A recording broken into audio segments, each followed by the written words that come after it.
Now we are pleased to welcome Coinbase's Calvert, who will be joining Congressman Steil for a fireside chat. Kara has been at the intersection of public policy and the innovation industry for nearly 20 years. She is currently the head of the U.S. policy for Coinbase, the largest crypto exchange in the United States. Maybe you guys have heard of it. And she works with lawmakers, regulators, and the crypto community across the country to advocate for pro-crypto policy. Kara began her career in Washington working for U.S. Senator Mike Enzi of Wyoming. Most recently, she was a partner at the Franklin Square team, where she represented the world's most innovative and impactful technology companies for 13 years. Prior to her time at the Franklin Square Group, Kara worked for the Information Technology Industry Council. But one more time, if you guys give a round of applause for both of our guests here. Looking forward to this conversation.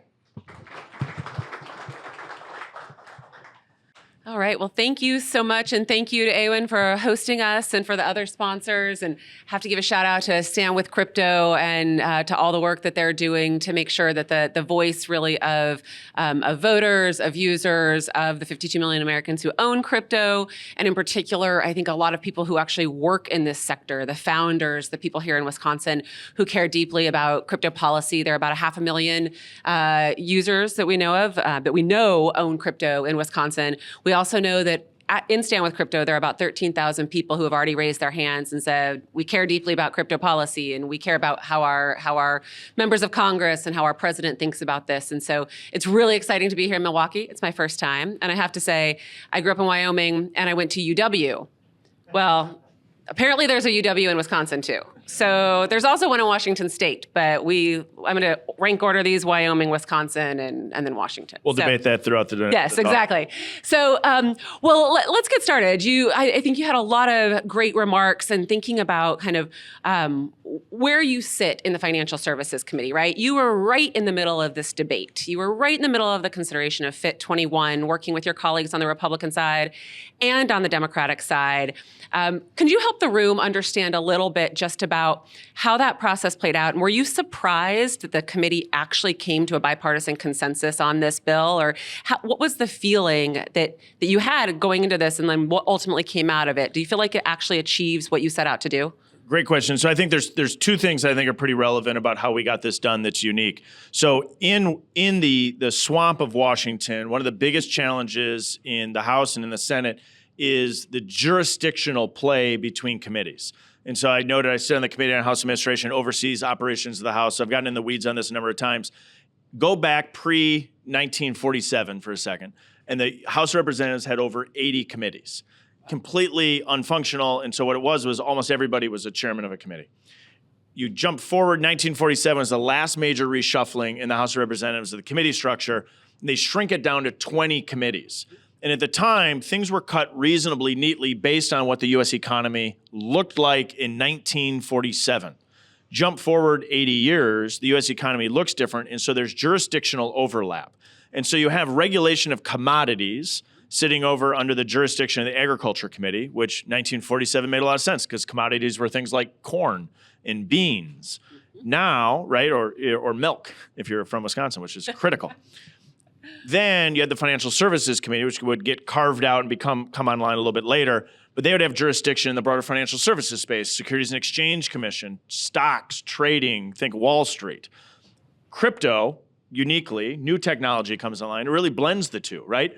When or where or how is the offering of a token a commodity? When is it a stock? And who has the regulatory ability in this space, which has been fought over?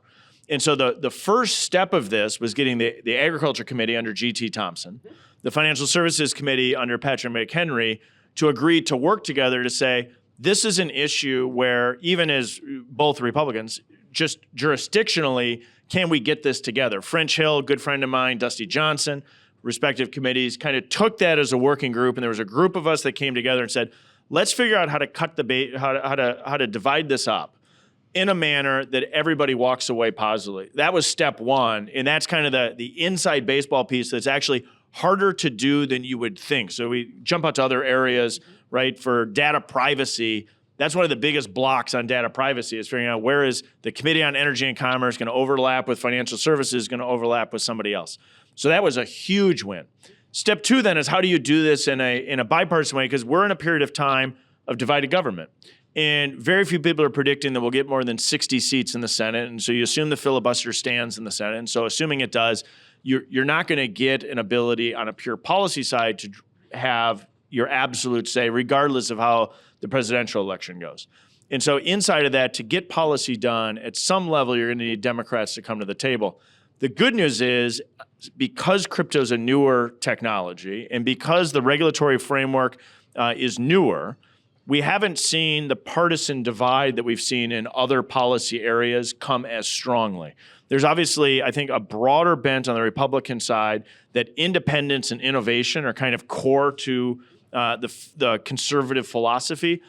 Pro-regulation is a little more core to a Democratic philosophy.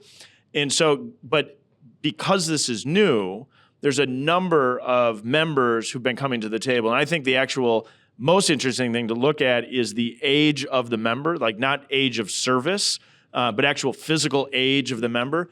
As you look at younger members, I think there's a much broader willingness to engage in this space. And as we see like a Richie Torres, who is a true progressive liberal, a great guy, but a true progressive liberal who I will disagree with on a whole host of policies. But that doesn't mean I need to disagree with him on every policy. He's been a great leader in this space, somebody who's thinking about it, engaged in it, dialoguing, believes that this should be developed and made in the United States. And so we've actually had a great opportunity to be able to get that across the line. And when you look at the vote on the House floor, a large number of Democrats were able to vote with I think almost everybody on the Republican side in favor of FIT 21, just to say, let's divide out the regulatory space to allow the innovation to take place. So the public-facing one is the bipartisan, because we all think about that every day. The inside baseball piece that might have even been more impressive was this ability to work across committee lines, which anybody who is a normal human would pound your head in a brick wall living in D.C., where jurisdictional space should be a challenge. And we're seeing that challenge now over on the Senate side, right? Yes. Interestingly, well, I love it also when I learn something about the way the committees were broken down in 1947. And so I love it when I learn something about Congress. One of the things, so we talk about the bipartisanship. It's come together for this bill. You had 71 Democrats vote for it. You also had a vote, you mentioned SAB 121. You also had Democrats vote for that. And that was actually kind of a referendum on a decision by Gary Gensler. And yet you had a veto, right? A veto threat from actually an actual veto over SAB 121. And then you had a negative SAP, a negative statement of administrative position against FIT 21 from the Biden administration. How is that playing out in terms of the making sure you have forward momentum with a bipartisan majority, kind of a coalition of the willing, with an administration who seems reluctant to kind of embrace this and move forward? Do you think that that's going to really prevent, again, forward motion, or do you think you can kind of overcome that in working with this administration? I think we can overcome it. I don't think we'll overcome it with this administration. But I think you'll see, you can turn on your TV, you'll see people coming out day after day saying President Biden shouldn't be the Democratic nominee. And so I think that some of the policies that we've seen from the Biden administration aren't even popular amongst all Democrats. And so that is, and again, not getting a long age conversation, but I think there is a differentiation of how people think about financial technology, innovation, and development writ large. And we've seen some Democrats really come on board with this. I have a lot of frustration with the way that this administration's engaged with financial regulation, big picture. The work that Gary Gensler has done, not only in the crypto space, but in a whole host of areas. I think he's really run roughshod. And when he's been challenged in court, he's lost time and time again. And so there's a broader challenge that we're seeing from this Biden administration as it relates to financial regulation. But I don't think that's inherent amongst every Democrat that's out there, which is representative of the 71 Democrats who are able to vote for FIT 21. And so hopefully, I actually, of course, have no insight as to whether or not Biden will be the nominee. I obviously hope he's not the president at the end of this term. But that'll be really determinative for us going forward. I think that that's a really interesting insight, particularly when you think about, again, this overarching approach. And we've talked a lot about debanking of the crypto industry and what it takes to have a startup community that is vibrant, that has Web3, where you have founders that can actually get banking services and create businesses. You've had a lot of hearings on these types of issues and whether or not the banking regulators are facilitating innovation, or if that's their role, or how they should be thinking about kind of the regulatory model for crypto for banking services. I don't know if you have any thoughts kind of on that. So the banking regulators, I think in their inherent nature, are not open to radical new innovation and development. I mean, if you're at the FDIC and your inherent job is the soundness of depository institutions, you naturally, I think, just in your inherent nature, are inclined to say no to new ideas because they sound risky. Again, humans are really good at identifying new risk, right? I mean, new risk is what your mind is trained to do. So something new comes along and you say scary. Yeah. Right? I mean, that's your inherent, built-in, natural instinct. Your inherent instinct is to say great opportunity, right? I mean, hand a child food they've never eaten, and they say, not interested, right? It's the exact opposite of saying, wow, this might be a really great meal. I'm going to dive right in. That takes time, right? It's like, you just look at what people eat, look at how we operate. And so inside of this, the bank regulators are just, their inherent nature is to put their hand up and say, no change, which is why getting your elected leaders engaged rather than allowing the administrative state to operate this is so essential. So if we jump out and we look at the end of Chevron deference by the Supreme Court, which kind of gets weedy maybe for some folks here, but it's worth just taking a second on this. Chevron deference, very simplified, said anytime you want to challenge what the administrative state says is the rule, it's a massive barrier to overcome because all the benefit goes to the administration. Now it's a little bit more of an equal playing field, which re-empowers Congress to say, here is actual congressional intent in legislation we're creating. So as we look at the SEC attempting to regulate crypto, is that really congressional intent in 1933 and 1934 and the 33 and 34 Act of Securities Law? I don't think it is. And when you get into the nuance of that, we now have a real opportunity to re-empower elected leaders. And if we're re-empowering elected leaders, I think you're going to see a far more positive view on leveraging U.S. capitalism, the private sector, to find ways for new and innovative development in financial technology. But we're always going to have this challenge of the regulatory state pushing back against innovation development. But we've seen real big challenges, in particular the FDIC, which has broader cultural issues right now. If people are familiar, Google that maybe on your friend's phone instead of your own for the full review of the cultural rot that's occurred inside the FDIC. You mentioned, I think it's really important to understand the fact that educating your lawmakers, educating your policymakers. I think to your point about being risk averse, some of these regulators just don't know the breadth of use cases that are out there. And we consistently hear, you need to come tell us about the use cases. And so one of the things we've spent a lot of time doing and thinking about and inviting all of you and any of you who are building in this space to come talk to policymakers. What's the impact of actually hearing real life stories or understanding the use cases more broadly, understanding that it can be used for title insurance or, land management? What is the value to you as you try to think about these policies that not just hit in the financial services space, but more broadly? Or music distribution. But as we think about this, right, I think it's essential to understand as new technology comes online what the benefits are, and really what the broader industry is saying is going to be in the future, and why we need certain guardrails and why other guardrails would actually be preventative to the development. And so those of us that are truly in the policy-making space are trying to find ways to encourage domestic development of a whole host of new technologies, not only in the crypto and blockchain, but writ large. And what guardrails do you have to have in place to make sure that things don't go awry? So we could look at AI, right? So similar, broadly speaking, technological development, hard to understand unless you live and breathe in that space every day. But at the same time, there's going to be certain guardrails that are going to be applied. But what we don't want to do is lock ourselves into the current state. And that often happens when government gets involved. I mean, government is really good at putting a rule in place and then never going back and changing or adjusting that rule. I mean, getting a rule overturned in Washington, D.C. is one of the hardest things to do, because the moment something's created and the industry wraps around it, the business model is there to maintain the status quo. So keeping the government out is your best case scenario, because the status quo is then determined by the free market, not by a government regulation. And so it's going to be this broader play to keep guardrails in place so that we don't allow the administrative state to stifle innovation, but not putting guardrails in place that actually stifle innovation inherently themselves. Right. It's a delicate balance on this. You mentioned earlier, again, your role on the House Administration Committee, and you mentioned the electoral process, election systems, administrative systems.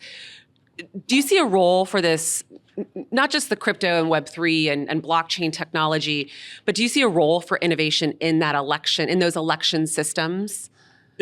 I do, and I think about this in maybe two different ways. One is we've seen a lack of trust in our election system. And I spent a ton of time in this space, and we run a decentralized elections operation in the United States, which has actual great benefits. The fact that we don't run this top down from the federal government, that each state and local jurisdictions operate their elections, actually provides an inherent level of security. It's actually kind of interesting how it parallels certain benefits of blockchain. I'm not sure if I ever thought about that before, but it's a really good analogy. I mean, it's very interesting, right? I mean, the same concept of blockchain, right? It's on all these things, and you can cross-check mechanisms. And so inside your election, so you think about this upcoming November election, no one person could hack all of them at the same time with one technique. Right. Because every single one of them is inherently different. Wisconsin runs their elections differently than Illinois, than differently than Washington or your home state of Wyoming. And so that is a strength of the system rather than a defect. Then inside of that, how do we provide some of that transparency? Blockchain technology can be a total driver in that space. There's some really interesting work and development that's going on. It's not probably prime time to be fully rolled out in every jurisdiction, but some really interesting work in that space. I think the second space where it could also be interesting is currently under federal law, it is legal to donate cryptocurrency to campaigns. Mm-hmm. Now, there's ways that you value that and play that in. That exists, though. Yep. Then I think the question is, my broader view, money in politics, money in campaigns, we all wish that it wasn't there, period, full stop. If people went and chose their candidate based on who gave the best speech at the back of a caboose on the train car and listened to a 3-hour speech like a Lincoln Douglas debate, and that's how people decided, every politician would be on the caboose of the train giving a 3-hour speech. Yep. Unfortunately, people are making decisions based on 30-second TV ads, which is a horrible way to develop policy, but people are highly persuaded, which is why politicians do this and why we have way too much money in politics. But transparency in that money is essential. Yep. And providing that transparency is really important. And actual blockchain and crypto, despite some people's concerns that it's dark and scary and you don't know, also has a huge opportunity to provide that transparency in real time in a manner very different than we do now. So we currently file things quarterly, it comes online. We could, in theory, and there's people innovating in this space, provide this so you can see this in real time and have it on an open ledger for all to see.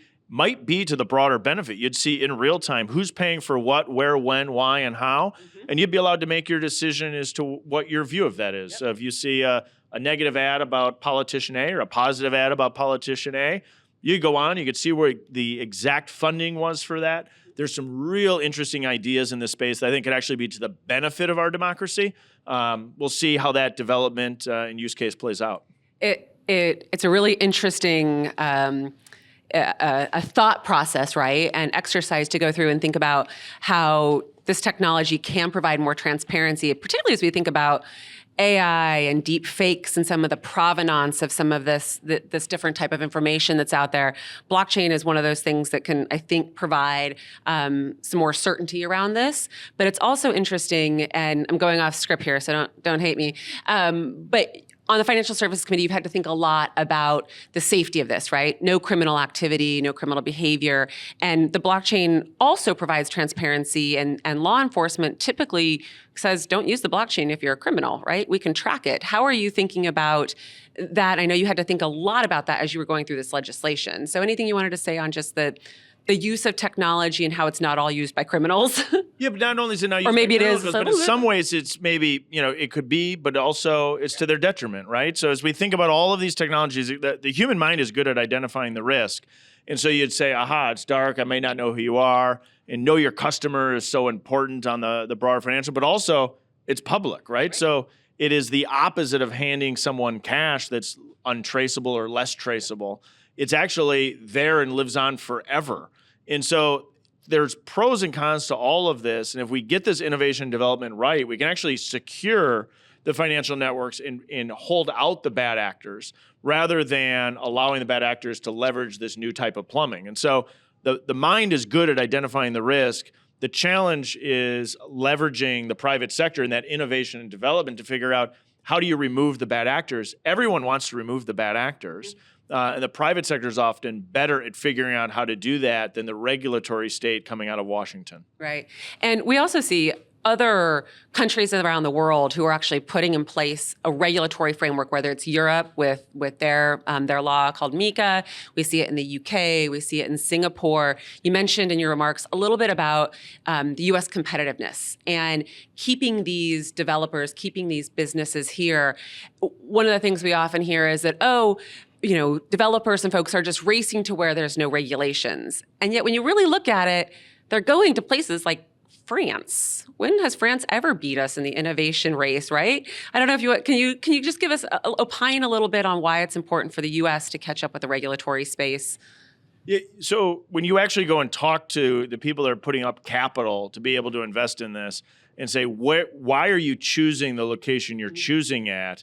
Often the answer doesn't match people's inherent instincts. So if you jump out of crypto for 1 second, right, you'd say, think about chips, right? Congress passed this huge bill to subsidize chips.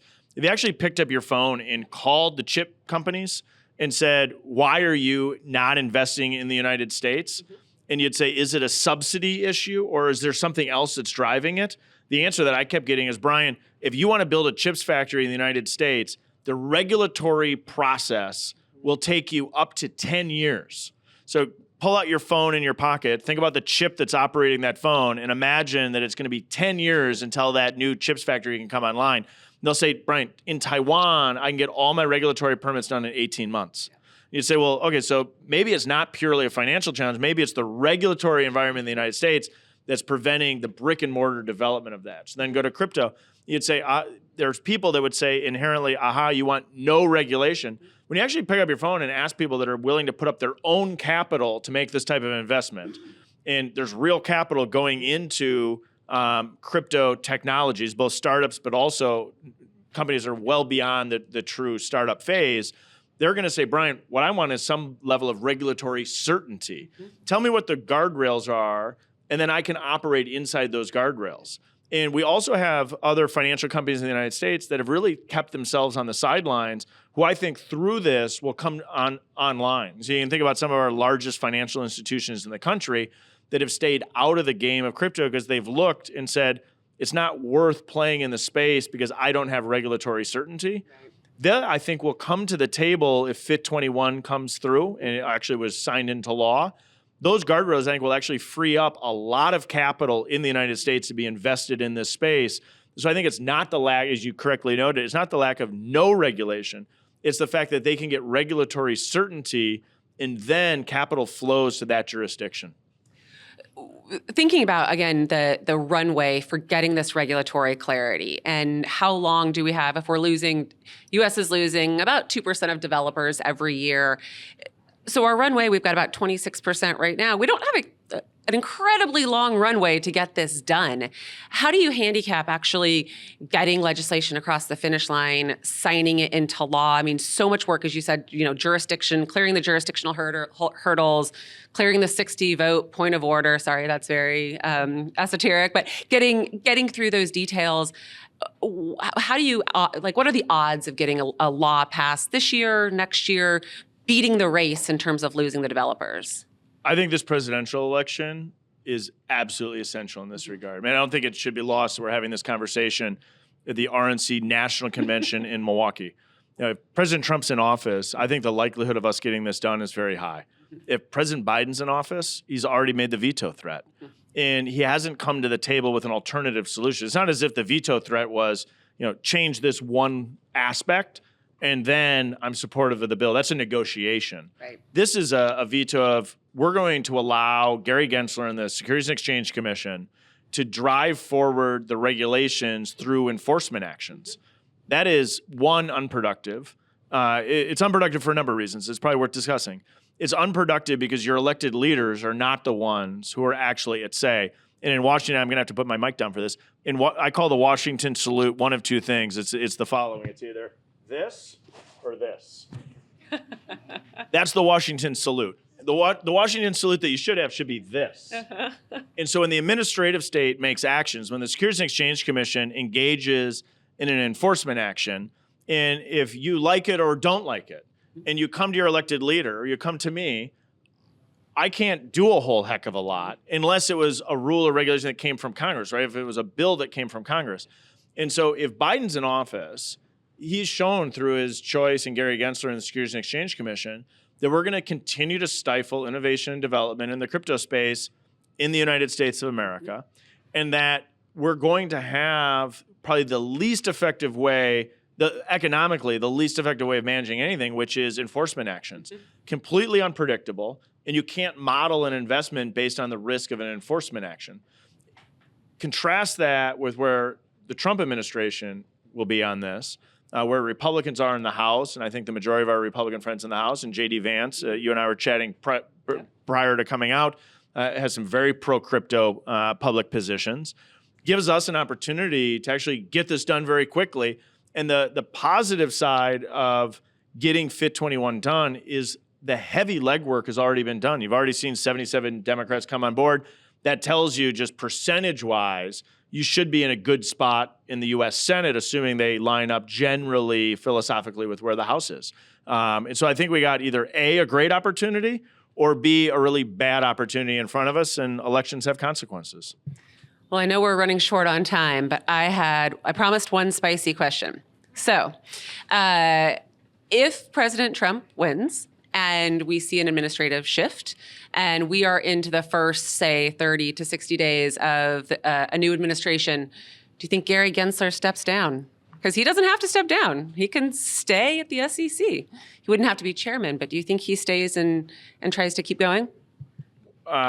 Only he knows that. I mean, he's a very, very smart person, right? It's not like he's dumb, right? He is very smart. He just has a worldview that we disagree with. And I don't know if he'll step down or not, but my guess is he would, but I have no insight into that. But I do think we have a huge opportunity on a number of really important appointments the day President Trump comes into office. And there's a number of really smart men and women who've dug into this policy space for a long period of time, who've done a lot of legwork building up the knowledge and the rules and regulations that we should have in place, who could get established and in place very quickly if we're successful this November. Well, and in theory, a lot of that could be done quite quickly, right? Some of these regulatory issues, that some of these big outstanding questions could be resolved by the regulators if they wanted to engage and if they actually wanted to write new rules.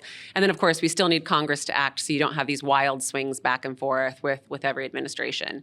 So with that, I know that we're at time, but just really appreciate you being here. And again, to the folks who are sponsoring today to allow us to come have this conversation. It's very exciting to have blockchain. Who would have guessed blockchain technology at the Republican National Convention even a year ago, talking about this on the national stage, having it it's on the Republican platform. I mean, I don't know if you have any last closing thoughts on just the fact that blockchain technology is on the Republican platform. How meaningful is that? Well, I think it's a recognition as to where we're moving, right? I mean, the strength and energy and intensity in this space, the number of users who are engaged, the vast array of use cases, from music to flow of internet funds across international borders, provides us a huge opportunity. We've also seen how wrong this administration has gotten it, which tells you that's a big piece of this. I mean, there's certain things we agree with.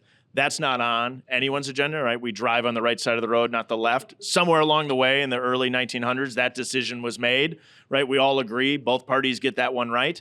this is one where this administration has gotten the position on crypto really wrong. And we have an opportunity to really change that in this election. I appreciate you giving me the opportunity to come and join you.